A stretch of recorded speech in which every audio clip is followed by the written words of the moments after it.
Right now on 10 News this morning, confirmation turmoil. The FBI given 1 week to investigate the sexual assault allegations against Brett Kavanaugh. Deadly tsunami, hundreds confirmed dead. The search underway for missing families after a wall of water sweeps across an island in Indonesia.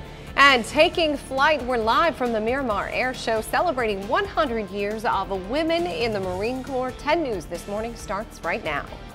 Live from the Scripps Studios, this is 10 News. And a good Saturday morning to you. The last one of September 29th. It is 7:57. I'm Mary McKenzie. If you were enjoying your Saturdays in September, you better get this one in. This is the last one, This is the last chance, right? And I'm Jim Patton. Let's get right over to Melissa and check on how our weather's going to be on this last Saturday of the month. And for the last Saturday of the month, Yeah. It's going to be a good one. Yeah, if you didn't know, well, now you know. It is the last Saturday here of September. A little bit cloudy still along our coastline, but we're seeing peaks of the sunshine here. This is a live look from our downtown Skycam. Hopefully you're enjoying your morning so far. 67 degrees, those winds coming out of the west-southwest at 5 miles per hour. From our Mount Laguna Skycam, lots of sunshine here to the east, and we are talking, of course, about the Miramar Air Show. If you are heading out there today, we're going to be in the lower 80s by later on this afternoon. Of course, bring the sunblock, bring those earplugs for the kids because it does get pretty loud. I have been watching our visibility map, and our main problem area, actually our only problem area right now, still Ramona. Ramona down below half a mile. So if you're going to be driving, just watch out for that, driving in and out of Ramona. Along the coast today, it's going to be nice, mid 70s for your high today, lower 80s in our inland spots. But of course, we are talking about rain in the forecast. I'll have that when I return. Guys. All right, Mel, thank you. Some surprise developments in Brett Kavanaugh Supreme Court nomination hearings. The stunning reversal by a senator delays a full Senate vote, giving the FBI a week to investigate sexual assault allegations against the nominee. ABC's Terry Moran details how the agreement is gaining traction with Republicans.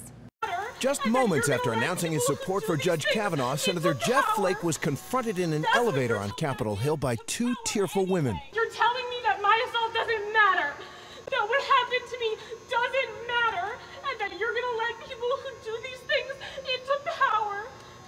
That's what you're telling me when you vote for him. What you are doing is allowing someone who actually violated a woman to sit in the Supreme Court. This is not tolerable. The sexual assault survivors, Anna Maria Archila and Maria Gallagher, imploring the Republican senator from Arizona to take a stand. No, I need to go to the hearing. I just issued a statement. I'll be saying more as well. After that drama played out on live TV, committee Republicans were eager to get to business. There's simply no reason to deny Judge Kavanaugh a seat on the Supreme Court on the basis of evidence presented to us. As some Democrats walked out in protest, others refused to back down on their calls for the FBI to investigate the sexual assault allegations against Kavanaugh. I look at it this way. If we want to show Dr. Ford respect, we give her the respect of having her case heard and the evidence looked at. 30 minutes later, another plea, this time from Flake's close colleague, Delaware Democrat Chris Coons. This committee has failed. A short time later, Flake motions to Coons and the senators leave the room. When they return 2 hours later, Flake dropped a last-minute bipartisan bombshell. He says he'll vote yes on Kavanaugh, but only if the FBI is allowed to investigate first. I have been speaking with a number of people on the other side, and I think it would be proper to delay the floor vote for up to, but not more than 1 week. The unexpected twist putting pressure on Republicans, Flake's vote is crucial in confirming Kavanaugh. But after a busy afternoon of negotiations with Flake and senior Republican senators, Majority Leader Mitch McConnell emerging onto the Senate floor last night, claiming to have reunited his party. 100% of the Republican conference supports proceeding to the Kavanaugh nomination. The nomination will move forward towards a vote, but the FBI also has been given 1 week to investigate the allegations against Kavanaugh. And now Kavanaugh's high school friend Mark Judge has agreed to cooperate with law enforcement. Kavanaugh's accuser, Christine Blasey Ford, has said Judge was an eyewitness when Kavanaugh allegedly assaulted her at a high school party in the 1980s. Both Brett and Mark were drunkenly laughing during the attack. They seemed to be having a very good time. Kavanaugh has vehemently denied all the allegations against him. Hey, hey! Whoa, whoa! Kavanaugh! to go. A group of protesters gathered outside Senator Dianne Feinstein's office downtown and in Los Angeles. More than 100 protesters rallying at City Hall, calling for a withdrawal of the nomination. And we'll stay on top of the new FBI investigation. Send any updates on our 10 News mobile app. Rescuers are scrambling to find survivors after a powerful earthquake hit the island, one of the islands of Indonesia, triggering a tsunami that has left at least 384 people dead. Officials also say thousands of homes have been destroyed by this wall of water. Bridges have collapsed. Most of the city of Palu is still cut off from electricity following the tremors, and people are being urged to stay outside of their homes because of expected aftershocks and also to stay away from cliffs and buildings. Mel? And we've been updating you on that traffic alert up in the North County, the 15 North right by Deer Springs Road. We do have a fatal crash there. Now they are working on reopening the lanes, but you can still see that long line of red. So very slow traffic there on the 15 down to single digits. So again, they're working on reopening the lanes. Might take a little bit of time before this fully clears. If you do have the option, the I-5 North is your best bet for now. Jim? All right, good to know. Thank you, Mel. And today is the second day of the Miramar Air Show. Tens of thousands of people will be wowed by the incredible stunts in the sky. I love an air show. Cannot wait to get out there. 10 News reporter Natay Holmes has the lucky assignment. It's been out there all morning in Miramar with a look at today's excitement. Good morning, Natay. Good morning. It is definitely exciting to be out here. This year's theme is celebrating 100 years of women in the U.S. Marine Corps. And I made good on my promise that I told you guys earlier. We were going to make it out here to the expo where they are celebrating those women. And take a look. We are here. You can see there's so many things going on that they're setting up. You can see uniforms of the past female Marines here. You can also be able to learn about so many different women. They actually have a timeline of that you can read, a large timeline that you can come out here and read and just learn about so many different things, so many women that have made such an impact here in the U.S. Marines. And joining me is Cassandra Worson. She's with the Women's Marines Association. Good morning. Good morning. So there's so much for folks to come out here and do, and we're standing in front of a very special area. Tell us a little bit about it. Yes, so this is the meet and greet area, and you can come between 10 and 2 to come meet our retired and active duty Marines. Today we have Colonel Wardrop, and she is retired. She was an intelligence officer, and so she's here. And we'll also have a World War II. Her name's Ruth, and she will be here to talk about her experiences as well. Amazing. So why is it so important that especially this year, that we celebrate all the women in the Marine Corps? Yes, absolutely. So this is the 100th anniversary and of our first Marine woman in the Marine Corps. And it's just a huge impact on everything and how women have been able to experience and have different experiences, especially since World War II to now. Awesome. Well, that's amazing. Like I said, this is an entire exhibit that you can come out, take a look at, and just learn so much of our history here as far as the women in the Marine Corps. It's absolutely amazing. I'm learning so much just looking at all the displays out here. So 10 o'clock, you can come out here and meet some of the fabulous women that have served in our military. And it's just a great experience for all. Live at Miramar, Natay Holmes, 10 News. All right, Natay, thank you. Gates open for the air show every morning at 8 o'clock. There are some performances early, and then the opening ceremonies start just after 11 military time, 11:09 to 1:40 p.m. And they'll feature the Army's Golden Knights as well as the Navy Leapfrogs parachute team.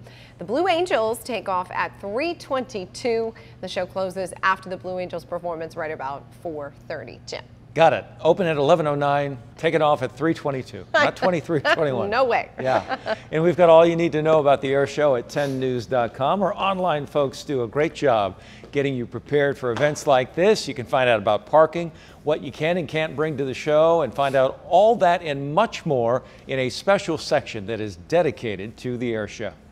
A fallen firefighter from San Diego will be honored today in Sacramento. Corey Iverson died last December battling the Thomas fire. His name will be added to a memorial wall today, which pays tribute to the men and women who gave their lives protecting Californians. 35 other firefighters will be honored during the ceremony. Iverson leaves behind his wife, Ashley, and their 2 young daughters. That ceremony starts at 11 this morning. SWAT was called to an apartment near Felton Avenue in Normal Heights. SDPD says they were concerned a man inside was already dead or going to harm himself. Happened about 5 o'clock last night, just a block from where the Adams Avenue Street Fair is going to be held today. Standoff lasted for about 2.5 to 3 hours. Authorities eventually discovering the man had taken his life. Reason for his distress is unclear. If you or someone you know needs help, the crisis hotline there on your screen.